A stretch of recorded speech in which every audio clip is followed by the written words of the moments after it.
Ventricle का pressure कम हो रहा है, दोनों वाल्व क्लोज हैं लेकिन वेंट्रिकल का प्रेशर कम हो रहा है, तो हम इस फेज को कहेंगे आइसोवॉल्यूमिक relaxation phase. Isovolumic relaxation phase का मतलब है कि वॉल्यूम वेंट्रिकल का वही है, वेंट्रिकल के अंदर जो ब्लड था वो वही रह रहा है, ना तो कहीं और से आ रहा है ना कहीं और से इजेक्ट हो रहा है, ब्लड उतना ही है, ठीक है, लेकिन प्रेशर कम हो रहा है, तो इसे हम कहेंगे आइसोवॉल्यूमिक रिलैक्सेशन फेज। आइसोवॉल्यूमिक कंट्रैक्शन क्या होती है?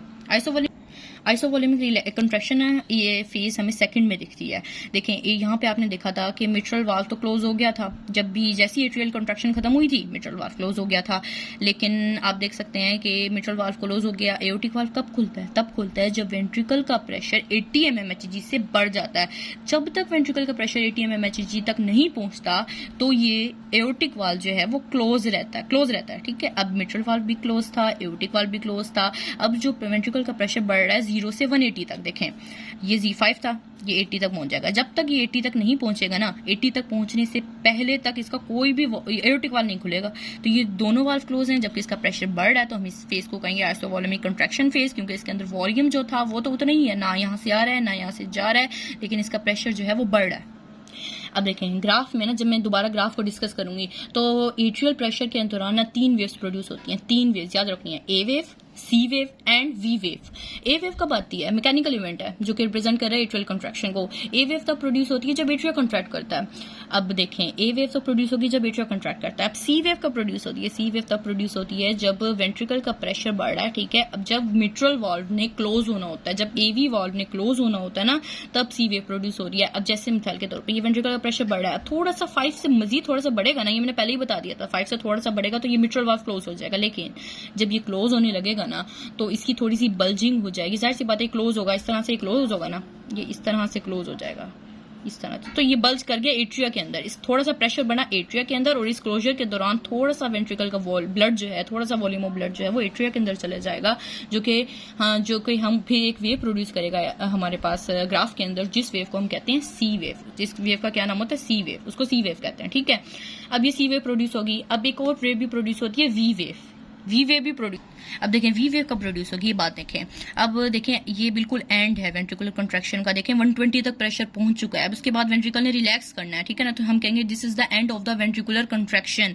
Okay, this is the end of the ventricular contraction. आप देख सकते हैं इस पर क्या है, मिट्रल वाल्व तो क्लोज है, मिट्रल वाल्व क्लोज है, इसका मतलब क्या है, एट्रिया के अंदर प्रेशर, एट्रिया के अंदर ब्लड आ रहा है from the pulmonary vein, pulmonary vein के थ्रू एट्रिया के अंदर क्या आ रहा है, प्रेशर आ रहा है, ब्लड आ रहा है, ब्लड का प्रेशर आ रहा है। अब देखें ये जो ब्लड आ रहा है ये वेंट्रिकल के अंदर नहीं जा सकता, वेंट्रिकल के अंदर नहीं जा सकता, ये ब्लड एट्रिया के अंदर ब्लड आ रहा है, तो ये कौन सी वेव प्रेजेंट करेगा, ये हमें वी वेव प्रेजेंट करेगा। याद रखें कि वी वेव ग्राफ के अंदर कैसे प्रोड्यूस होती है, जब एट्रिया के अंदर ब्लड आ रहा होता है, जब लेकिन वो वेंट्रिकल के अंदर नहीं जा रहा ब्लड, ठीक है ना। अपना एक बात याद रखनी है कि वेंट्रिकुलर सिस्टोल जब होता है ना तो सारा का सारा ब्लड ना एओर्टिक वाल्व एओर्टा में नहीं चला जाता, थोड़ा सा ब्लड रह जाता है वेंट्रिकल के अंदर, जिसे हम उस ब्लड को कहते हैं एंड सिस्टोल वॉल्यूम। याद रखना है ECV यानी ESV यानी एंड सिस्टोल वॉल्यूम कहते हैं उस ब्लड को, जो कि वेंट्रिकुलर सिस्टोल के एंड में थोड़ा सा रह जाता है। अब देखें, अब जाहिर सी बात है वेंट्रिकुलर सिस्टोल हुआ, उसके बाद वेंट्रिकुलर डायस्टोल हुआ। डायस्टोल कब हुआ? जब एट्रिया का मतलब डायस्टोल इस तरह से हो रहा था, वो रिलैक्स हो रहा था ना, वेंट्रिकल रिलैक्स हो रहा था। वेंट्रिकुलर डायस्टोल मजीद होगा, कैसे होगा, ये वाला वाल्व खुल जाएगा, ये वाला वाल्व खुला, कैसे खुला, जब वेंट्रिकल का प्रेशर एट्रिया के प्रेशर से कम हो गया था। कैसे कम हुआ था, 120 था ना पहले, 120 तक पहुंच गया था, वो कम हो रहा था, मजीद कम हो रहा था। तो जैसे वो ज्यादा कम हो जाएगा ना तो एओर्टा का जो प्रेशर, वो एट्रिया का जो प्रेशर है वो ज्यादा हो जाएगा वेंट्रिकल से, तो ये वाल्व खुल जाएगा।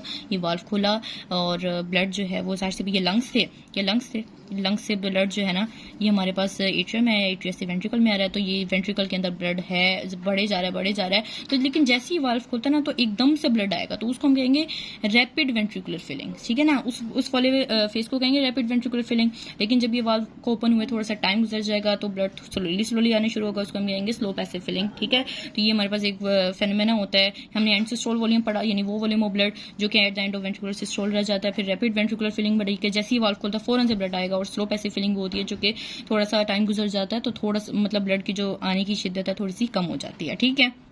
अब एट्रियल ये ब्लड फिल हो रहा है, वेंट्रिकुलर डायस्टोल हो रहा है, ठीक है। एट्रियल ये वेंट्रिकुलर ये दोनों ही अब रिलैक्स स्टेट में है। फिर इसके बाद क्या होगा, पहले दोनों रिलैक्स स्टेट में आ गए, डायस्टोल हो गया दोनों का।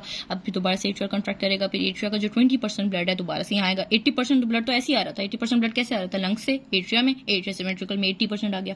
अब एट्रिया कॉन्ट्रैक्ट करेगा तो बकिया 20% भी आ जाएगा एट्रिया से वेंट्रिकल में। तो फिर वेंट्रिकल का ये एट्रियल कंट्रैक्शन हो रहा होगा, वेंट्रिकल का डायस्टोल हो रहा होगा। उसके बाद एट्रियल कंट्रैक्शन खत्म हो जाएगी, एट्रियल कंट्रैक्शन खत्म होगी तो एवी वाल्व क्लोज हो जाएगा। एओर्टिक वाल्व तब ओपन होगा जब जो प्रेशर है वो 80 से बढ़ेगा तो एटी वाल्व ओपन होगा। जब तक 80 से नहीं बढ़ेगा तो एटी वाल्व ओपन नहीं होगा। इस फेज को आइसोवॉल्यूमिक कंट्रैक्शन कहते हैं। जैसे ही 80 से बढ़ेगा तो एओर्टिक वाल्व ओपन हो जाएगा। तो ये वेंट्रिकल का जो ब्लड है वो तेजी से जाए, जैसे खुलता है ना तो तेजी से जाएगा एओर्टा में, जिसे हम कहेंगे रैपिड इजेक्शन फेज, मतलब बहुत तेजी से जाएगा। लेकिन जैसे ही ओपन हुए थोड़ा सा टाइम गुजर जाएगा, फिर स्लोली जाएगा, फिर उसको हम स्लो इजेक्शन फेज कहते हैं, ठीक है।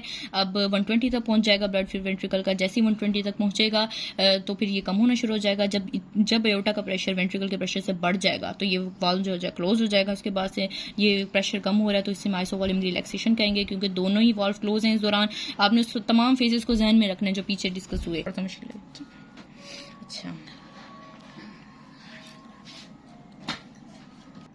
देखें ए वेव तक मैंने बता दिया था। ए वेव के बाद सी वेव भी बता दी किस तरह प्रोड्यूस होगी, वी वेव भी बता दी किस तरह से प्रोड्यूस होगी। ये जो डॉटेड लाइन में आपको दिख रहे हैं ना, ये एट्रियल प्रेशर को डिनोट कर रहे हैं, और जो हमें रेड लाइन में दिख रहे हैं ना, ये हमें वेंट्रिकुलर प्रेशर को डिनोट कर रहे हैं, ठीक है। ये मैंने पहले ही बता दिया। अब ए वेव है और सी वेव वी वेव बता दी। अब देखिए यहाँ पे ए वी वाल्व क्लोज हो रहा है जो कि रिप्रेजेंट कर रही है एट्रियल कंट्रैक्शन खत्म हो गई है। एट्रियल कंट्रैक्शन खत्म हो गई है, वेंट्रिकुलर का वॉल्यूम बढ़ गया। जाहिर सी बात है, एट्रियल कॉन्ट्रैक्ट हो रहा था, वेंट्रिकल के अंदर सारा वॉल्यूम ऑफ ब्लड आ रहा था, ठीक है, तो वेंट्रिकुलर वॉल्यूम बढ़ रहा था, ठीक हो गया। अब एट्रियल कंट्रैक्शन खत्म होगी, ए वी वाल्व क्लोज हो गया। अब ए वी वाल्व क्लोज हो गया ना, तो आप देख सकते हैं यहाँ पे मैंने आपको बताया था एओर्टिक वाल्व अभी तक नहीं खुला, एओर्टिक वाल्व भी नहीं खुला और एवी वाल्व तो अभी क्लोज हुआ है। तो देख सकते हैं यहाँ पे बिल्कुल स्ट्रेट लाइन थोड़ी सी दिख रही है। ये देखें, दो लाइंस दिखाई हुई है ना इन्होंने। इस स्ट्रेट लाइन को, इस फेनोमेना को कहते हैं आइसोवॉल्यूमिक रिलैक्सेशन फेज। इस फेनोमेना को कहते हैं आइसोवॉल्यूमिक रिलैक्सेशन फेज। जब ये स्ट्रेट लाइन दिख रही है ना, थोड़ी सी वॉल्यूम, वेंट्रिकुलर वॉल्यूम है ना, ये वेंट्रिकुलर वॉल्यूम की थोड़ी सी स्ट्रेट लाइन दिख रही है, जो कि इस बात को बता रही है कि वॉल्यूम बिल्कुल सेम है, लेकिन वेंट्रिकल क्या कर रहा है, वेंट्रिकल का प्रेशर बढ़ रहा है। प्रेशर क्यों बढ़ रहा है, क्योंकि वेंट्रिकुलर इस वक्त कंट्रैक्ट कर रहा है। एट्रियल कंट्रैक्शन खत्म हो गई है। यहाँ पे एट्रियल कंट्रैक्शन का इस पॉइंट पर, जहाँ पे ये वाल्व क्लोज लिखा है ना, इस पॉइंट पर एट्रियल कंट्रैक्शन खत्म हो गई है। अब वेंट्रिकल कंट्रैक्शन और ये प्रेशर बढ़ रहा है। अब यहाँ तक बढ़ गया 80 तक। ये देख सकते हैं 80 तक प्रेशर पहुंच गया। 80 तक मैंने कहा कि क्या कहा था, 80 तक एओर्टिक वाल्व नहीं खुलेगा। 80 तक एओर्टिक वाल्व नहीं खुलेगा। जैसे ही 80 से आगे बढ़ेगी तो एओर्टिक वाल्व ओपन हो जाएगा। एओर्टिक वाल्व तब ओपन होगा जब 80 से प्रेशर ज्यादा बढ़ेगा। प्रेशर बढ़ गया, एओर्टिक वाल्व ओपन हो गया, प्रेशर बढ़ गया, 120 तक पहुंच गया। ये देखें 120 तक प्रेशर पहुंच गया। अब 120 से कम होगा, मैंने कहा था 120 तक पहुंचता है मैक्सिमम। अब 120 तक पहुंच गया, ये इजेक्शन हो रही थी। इस फेनोमेना पे क्या हो रही थी, इजेक्शन हो रही थी, क्योंकि देखें एओर्टिक वाल्व ओपन है। अभी ओपन जैसे होगा इजेक्शन हो रही है। इजेक्शन वेंट्रिकल से ब्लड कहां जा रहा है, एओर्टा में जा रहा है। अब इजेक्शन हो रही है, ठीक है, इंजेक्शन होंगे, ठीक है। अब इंजेक्शन हो रही है, 120 से आगे नहीं बढ़ेगा, 120 से कम होना स्टार्ट होगा। जैसे ही वेंट्रिकल का प्रेशर एओर्टा से मजीद कम हो जाएगा तो एओर्टिक वाल्व क्या हो जाएगा, क्लोज हो जाएगा। ये मैंने बताया था एओर्टिक वाल्व, ये देखिए यहाँ पे क्लोज हो रहा है एओर्टिक वाल्व, जो कि इस बात को प्रेजेंट कर रहा है कि एओर्टा का जो प्रेशर है वो वेंट्रिकल से बढ़ गया है, वेंट्रिकल का प्रेशर कम हो गया, तो एओर्टिक वाल्व क्या हो जाएगा, क्लोज हो जाएगा।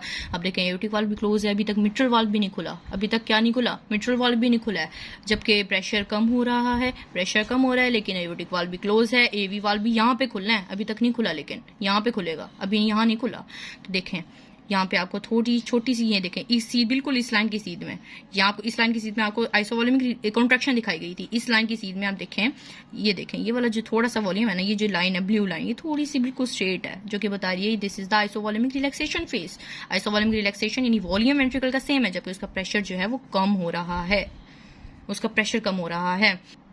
देखिए यहाँ पे एवी वाल्व ओपन होगा। अब एवी वाल्व ओपन हुआ है, जो कि इस बात को बता रहा है कि एट्रिया से ब्लड अब कहाँ आएगा, वेंट्रिकल में आएगा। तो ये देखिए वेंट्रिकल वॉल्यूम बढ़ रहा है, वेंट्रिकल वॉल्यूम बढ़ रहा है ना, ब्लू लाइन बढ़ रही है, जिसके बता रही है कि एट्रिया का ब्लड जो है वो वेंट्रिकल में आना शुरू हो गया है, जो वेंट्रिकुलर वॉल्यूम आ गया है, ठीक है ना। देखिए वेंट्रिकुलर वॉल्यूम बढ़ गया, ये मैंने बताया ना कि देखें यहाँ पे वेंट्रिकुलर प्रेशर बिल्कुल कांस्टेंट है, वेंट्रिकुलर प्रेशर कांस्टेंट है, देखिए वेंट्रिकुलर प्रेशर कांस्टेंट है तो इस बात को बता रहा है कि वेंट्रिकुलर सिस्टोल नहीं हुआ, अभी एट्रियल सिस्टोल हो रहा है, वेंट्रिकुलर सिस्टोल नहीं हुआ है, वेंट्रिकुलर सिस्टोल नहीं हुआ है, ना अभी एट्रियल सिस्टोल हुआ है। देखिए यहाँ पे एट्रियल कॉन्ट्रैक्ट करेगा, यहाँ पे करेगा, ये ए वेव है ना, यहाँ पे एट्रियल कॉन्ट्रैक्ट करेगा। अभी एट्रियल सिस्टोल भी नहीं है, वेंट्रिकुलर सिस्टोल भी नहीं है, दोनों डायस्टोल हालत में। इसी वजह से देखें एट्रिया का भी प्रेशर, जो डॉटेड लाइन है जो एट्रियल प्रेशर को डिनोट करी है वो भी बिल्कुल सीधी है, और वेंट्रिकुलर प्रेशर की लाइन भी बिल्कुल सीधी है, जो कि इस बात को डिनोट कर रही है कि सिर्फ और सिर्फ एट्रिया से जो ब्लड है वो वेंट्रिकल में जा रहा है, वेंट्रिकुलर वॉल्यूम बढ़ रहा है, ना दोनों में से किसी का भी सिस्टोल नहीं है, किसी भी कॉन्ट्रैक्शन फेज नहीं है। उसके बाद देखें दोबारा से ए वेव आई, दोबारा से एट्रिया कॉन्ट्रैक्ट किया, लेकिन ए से पहले क्या आएगी, पी वेव आएगी, पहले एट्रिया डीपोलराइज होगा, पी वेव आएगी, पहले एट्रिया डीपोलराइज होगा, उसके बाद एट्रिया कॉन्ट्रैक्ट करेगा, फिर ए वेव आएगी। जैसे ही एट्रिया कॉन्ट्रैक्ट किया उसके बाद क्या होगा, क्यूआरएस वेव आएगी, जो कि बता रही है वेंट्रिकुलर डीपोलराइज होगा। वेंट्रिकल डीपोलराइज होता है जब ये क्यूआरएस वेव आती है, ठीक है। क्यूआरएस वेव आई, वेंट्रिकुलर डीपोलराइज होगा। उसके बाद देखें ये सी वेव आई, वी वेव आई, वेंट्रिकुलर डीपोलराइज हो गया। उसके बाद वेंट्रिकल डीपोलराइज होने के बाद क्या करेगा, वेंट्रिकल कंट्रैक्ट करेगा। देखें वेंट्रिकल का प्रेशर बढ़े जा रहा है, बढ़े जा रहा है। ये देखें ये जो रेड लाइन है ना, रेड लाइन, ये हमें वेंट्रिकल का प्रेशर दिखा रही है। जो डॉटेड लाइन है ये वाली, ये हमें एट्रिया का प्रेशर दिखा रही है। अब वेंट्रिकल प्रेशर बढ़ रहा है, दोबारा से 80 तक आ गया, 80 तक आ गया। उसके बाद एओर्टिक वाल्व क्या हो जाएगा, 80 तक जैसे आता है एओर्टिक वाल्व क्या हो जाता है, ओपन हो जाता है, ओपन हो जाता है। और इस दौरान फिर आप देख सकते हैं ओपन हुआ, दोबारा से ये आइसोवॉलेमिक कंट्रैक्शन फेज आ गई, क्योंकि ओपन होने से पहले, ओपन इस दौरान यानी ओपन होने से पहले, इससे जहां तक है ओपन होने से पहले क्या था, सिर्फ और सिर्फ वेंट्रिकल का प्रेशर बढ़ रहा था, कोई भी वॉल्यूम ना आ रहा था ना जा रहा था वेंट्रिकल से। तो ये दिस इज ये जो छोटी सी लाइन दिखाई गई है, दिस इज आइसोवॉलेमिक कॉन्ट्रैक्शन फेज, ठीक है, कॉन्ट्रैक्शन फेज आ गया। उसके बाद ये प्रेशर बढ़ा 120 तक पहुंच गया, दोबारा से कम हुआ, यहाँ पे जब कम होना शुरू हुआ एओर्टिक वाल्व यहाँ पे आके क्लोज हो जाएगा। जब ये एओर्टिक वाल्व यहाँ क्लोज हो गया, यहाँ पे एओर्टिक वाल्व भी क्लोज है, मिट्रल वाल्व भी अभी तक नहीं ओपन हुआ, तो इस फेज को हम कहेंगे आइसोवॉलेमिक रिलैक्सेशन फेज। उसके बाद दोबारा से ये हो रहा है। और टी वेव किसे रिप्रेजेंट करी होती है, वेंट्रिकुलर डीपोलराइजेशन को। वेंट्रिकुलर डीपोलराइज हो रहे हैं, बिल्कुल ऊपर देखेंगे तो आपको पता चलेगा प्रेशर भी कम हो रहा है। प्रेशर कम होने से मुराद है रिलैक्सेशन फेज है, यहाँ पे वेंट्रिकल भी रिलैक्स कर रहा है। और टी वेव भी इसी बात को बता रही है कि वेंट्रिकल अब डीपोलराइज हो रहा है, अब ये डीपोलराइज नहीं रहा। तो अब देखें, अब ये फोनोग्राम को शो करेंगे, फोनोकार्डियोग्राम। देखिए फोनोकार्डियोग्राम हमेशा तब प्रोड्यूस होती है जब भी कोई वाल्व हमें क्लोज होगा, जब भी कोई वाल्व क्लोज होगा तभी फोनोकार्डियोग्राम हमें रिप्रेजेंट होगी। यहाँ पे देखें एओर्टिक वाल्व क्लोज हुआ है, यहाँ पे फर्स्ट हमारे पास साउंड प्रोड्यूस होगी। यहाँ पे देखें, यहाँ पे हमारे पास एओर्टिक वाल्व क्लोज हुआ है, यहाँ पे फर्स्ट साउंड प्रोड्यूस होगी। उसके बाद दोबारा से यहाँ पे देखें यहाँ पे एओर्टिक वाल्व ओपन हुआ है, देखें अब एओर्टिक वाल्व ओपन हुआ है, तो हम यहाँ ये बिल्कुल नहीं कहेंगे कि एओर्टिक वाल्व की ओपनिंग की वजह से यहाँ पे हमारे पास ये वाली फेज आई। आप देखें इधर देखें, ये बिल्कुल सीधी लाइन में जाते रहेंगे ना, तो यहाँ पर ये साउंड इसकी वजह से प्रोड्यूस नहीं, ये साउंड इस वजह से प्रोड्यूस है। यहाँ पे देखें ये वही सारी इवेंट्स रिपीट हो रहे हैं ना, तो यहाँ पे देखें, यहाँ पे एओर्टिक वाल्व क्लोज हुआ था यहाँ पे, तो प्रोड्यूस हुई थी ये साउंड। इसी तरह से यहाँ पे ए वेव के बाद इस तरह से एओर्टिक वाल्व क्लोज होगा तो ये प्रोड्यूस होगी साउंड। तो कभी भी वाल्व की ओपनिंग की वजह से साउंड प्रोड्यूस नहीं होती, हमेशा वाल्व की क्लोजिंग की वजह से साउंड प्रोड्यूस होती है। तो ये तमाम इवेंट्स हमें कार्डियक साइकिल के इवेंट्स हैं। ईसीजी हमें बता रही है इलेक्ट्रिकल इवेंट, ये ऊपर वाले हमें मैकेनिकल इवेंट हैं जो कि एट्रियल प्रेशर, वेंट्रिकुलर वॉल्यूम में सारे हमारे पास मैकेनिकल इवेंट्स हैं। और फोनोकार्डियोग्राम हमें साउंड को बता रहा है।